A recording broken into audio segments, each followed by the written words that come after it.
Alright, she's gonna need some more love than that. So I need everybody to start clapping right now. Start clapping right now. Very talented poet, all the way from Trenton, New Jersey. All the way from Trenton, New Jersey. Put your hands together and show your love for Leah James. Come on, clap, clap, clap, clap, clap, clap, clap, clap. Yeah. I think so. Yeah, it's perfect. Okay. Hey y'all, how you doing? Good. I can't see anything and these lights are giving me a headache. It's crazy. Sorry, I've been losing my voice because I've been laughing all night with my girl Kendi. I love her. Hey girl. How many people have heard me before? Woo! Yes, this is so great. I hate performing in front of the same people because I got like 5 poems. Yeah, I'm just playing.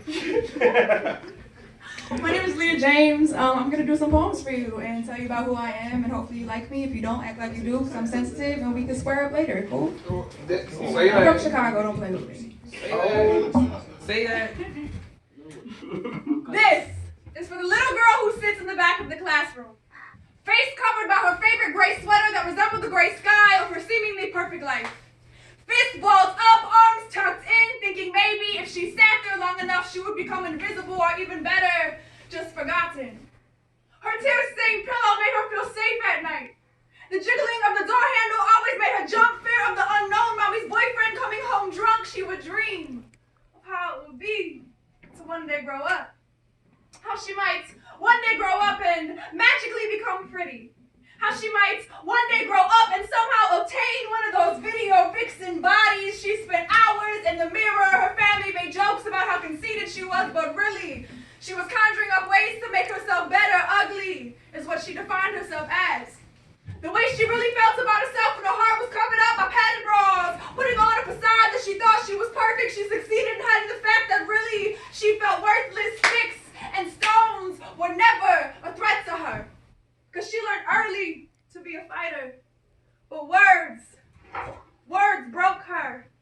Especially the absent words from an absent father. Broken promises followed her like a shadow in the twilight, barely there until it hit midnight. These broken promises turned into cries. Tears soaking her pillow, but to her demise, they would dry right before the sunrise, so her battle was never known.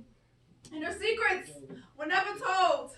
And not because she didn't want anyone to know, but because no one would take the time out to listen, so she learned carefully how to bottle up her emotions until eventually she would lash out on the one to whom she was closest, her mother. The greatest example of strength this little girl would ever see. And not just of strength, but of beauty and resiliency. And ironically, the last memory this little girl has of her mother and her father being together is her mother on her knees on the very floor she would faithfully clean. The trash can went from his hands to over her head. Broken eggs and spaghetti painted a mosaic of yellow and red. It seemed that her daddy liked it better when he made her mother cry and scream instead of smile and sigh. Instead of buying her nice things like makeup and rings, he preferred to make up her face himself with black eyes and broken jaws. Not so trendy things. This is what this little girl thought love was supposed to be. A perverted picture painted by her parents. Until one day, this little girl's mother finally gained enough strength to walk away. This little girl walked in on her mother hiding her cries and drying her eyes, and in that moment, that little girl promised herself that her children would never see her cry. This is for the young woman on this stage behind this mic.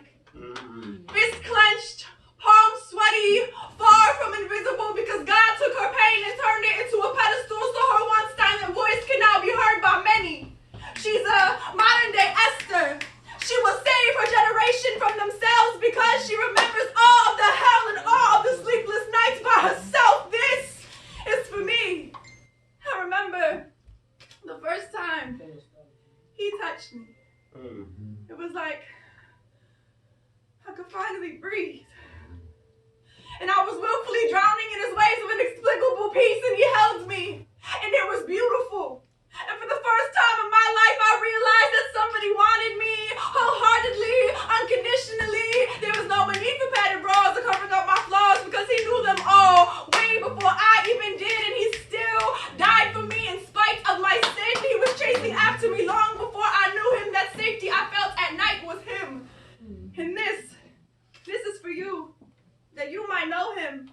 That the sound of my voice might somehow amplify the sound of him knocking on the doors of your hearts, and you will willfully let him in like I did